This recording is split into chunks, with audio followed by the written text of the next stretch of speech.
meneteskan air mata, itu air mata yang dicatat indah oleh Allah dan dikemas baik oleh malaikat raqib, supaya menjadi laporan kepada neraka, supaya neraka tidak mampu membakar air mata yang jatuh dalam kondisi semacam ini.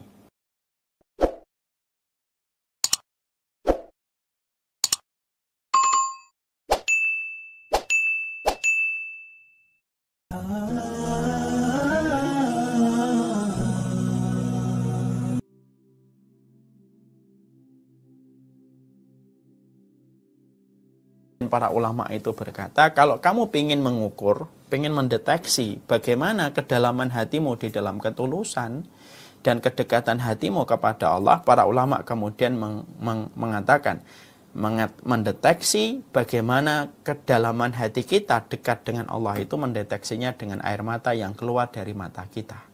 Sesering itu keluar, berarti itulah hati yang dekat dengan Allah. Makanya Rasulullah SAW kalau beliau sholat sering sekali sesenggukan sampai terdengar sebagaimana suara air mendidih. Itu Rasulullah. Dan kita menjumpai sampai Umar bin Khattab radhiyallahu anhu, sampai kita mendapati Umar bin Khattab itu salah satu di antara postur fisiknya yang kalau kita baca di dalam kitab Sifatus Shofah, Umar bin Khattab adalah pribadi yang tegas, keras, ya, tapi gampang nangis. Sampai tangisannya itu membekas di pipinya. Sampai kemudian para sahabat kalau mereka ditanya tentang fisiknya Umar, salah satu di antara ciri fisiknya Umar yang disebutkan oleh para sahabat itu adalah kana khattani aswadani fi khaddihi. Sesungguhnya kalau dalam dirinya Umar itu ada garis menghitam di bawah matanya sampai ke dagu. Karena saking banyaknya beliau menangis sampai tangisan itu membekas di pipinya. Nah, kita bisa mikir sebanyak apa volume air mata yang keluar dari matanya Umar bin Khattab dan sesering apa keluar itu sampai membekas di pipinya. Maka Masya Allah, betul kata Rasulullah. Kalaupun kita sudah infak satu gunung Uhud emas pun tidak akan pernah mampu untuk menyamai dan menandingi para sahabat di dalam amalnya. Baru air mata saja sudah terukur jarak yang terbentang jauh antara kita dengan para sahabat ridwanullah alaihim. Itulah air mata. Jadi kalau mengukur panas dengan termometer, kalau kemudian mengukur oksigen sekarang ada alatnya, mengukur hati itu air mata saja. Kata para ulama, lihat air mata. Kalau air matamu sering nangis, itu hatimu sedang lembut dan dilembutkan oleh Allah. Tapi kalau matamu justru nangis pada perkara-perkara yang tidak ada manfaatnya, tontonan-tontonan yang sifatnya justru hanya mengaduk-ngaduk emosi dan mengaduk masalah cinta-cinta yang haram gitu. Kalau kita meneteskan air mata, berarti kalau air mata yang jatuh bukan karena Allah, berarti air mata yang jatuh karena syahwat dan perasaan yang diaduk-aduk oleh syaitan, itu air mata yang dibenci oleh Allah. Karena yang paling berhak untuk dijatuhkan air mata dalam kehidupan kita itu adalah hanya kepada Allah Subhanahu wa taala. Dan Allah paling benci kalau air mata itu jatuh pada sesuatu yang dibenci oleh Allah. Layaknya seorang suami paling benci kalau melihat seorang wanita istrinya menangisi dan meneteskan air mata untuk laki-laki lain. Dan sebaliknya pula untuk istrinya semacam itu. Disitulah kita mendapati air mata ini air mata yang berpahala. Air mata yang berpahala tentunya kemudian memiliki keutamaan yang besar. Yang pertama mendapatkan naungan dari Allah Subhanahu wa taala. Tentunya kita paham salah satu hadis yang sangat terkenal, sab'atun yudhilluhumullahu fi dhillihi yauma la dhilla illa dhilluhu. Sesungguhnya ada 7 golongan yang kemudian mereka akan mendapatkan naungan dari Allah ketika tidak ada naungan kecuali adalah naungan yang datang dari Allah. Salah satunya rajulun dzakarallahu khaliyan fafadat ainahu. Laki-laki dan perempuan yang berzikir di tengah kesendirian, tidak ada mata yang melihat, tidak ada manusia yang menjumpai. Fafadat ainahu, lalu kemudian tumpah air matanya.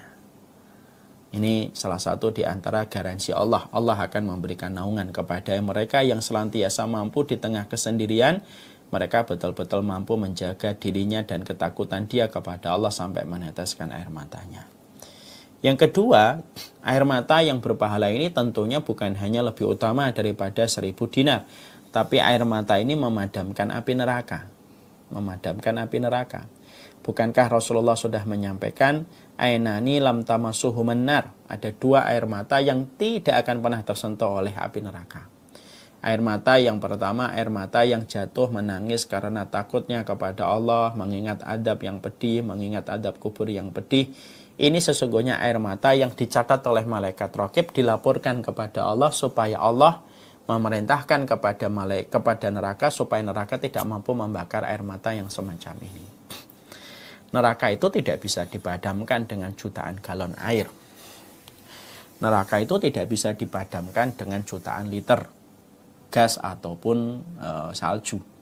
Tapi neraka itu dipadamkan dengan tetesan yang tidak ada, mungkin tidak sampai 500 mili, mungkin tidak sampai 700 mili. Tapi kalau air mata itu pernah jatuh karena takut kepada Allah, maka api neraka tidak bisa membakar pemilik air mata yang semacam itu.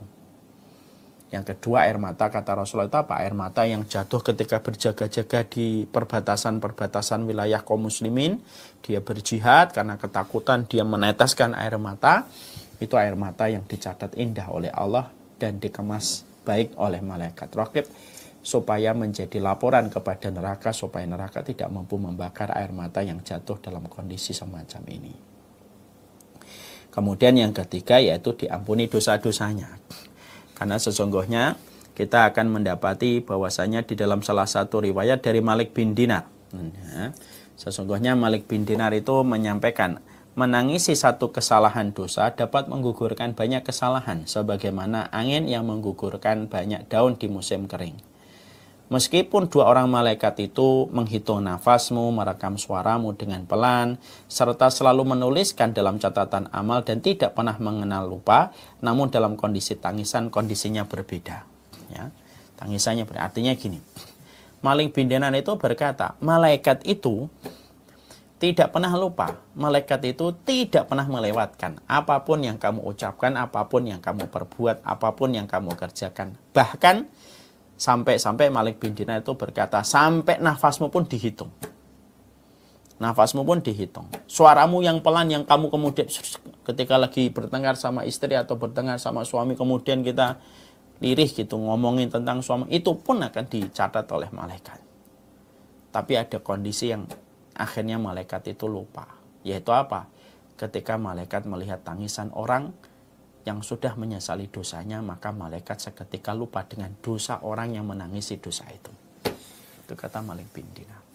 Makanya kemudian kita perkuat dengan perkataan dari Yazid Ar-Riqashi rahimahullahu ta'ala.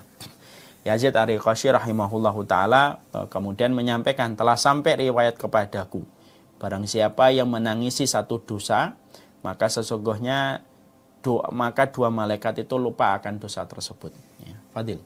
Maka kemudian Yazid itu mengatakan untuk memperkuat apa yang disampaikan oleh Malik bin Dinar. Jadi Yazid Ar-Riqashi mengatakan, telah sampai riwayat kepadaku, siapapun kalau sudah menangisi dosa, maka malaikat lupa dengan dosa orang yang telah menangisi dosanya. Ini perkataan beliau ada hubungannya erat dengan perkataannya Malik bin Dinar tadi. Jadi malaikat itu detail banget untuk ngurusin apa yang menjadi, apa yang telah kita lakukan, apa yang telah kita kerjakan. Itu malaikat detail banget. Bahkan hitungan nafas kita pun dihitung oleh para malaikat. Tapi dalam kondisi ketika seseorang sudah menangisi dosanya, ya Allah, saya dulu begini, saya dulu sama suami begini, saya dulu sama anak-anak begini. Maka pada saat dia meneteskan air mata, kata Yazid Ar-Riqashi rahimahullah ta'ala, malaikat lupa mencatat dosa itu karena dia sudah menangisi dosa itu.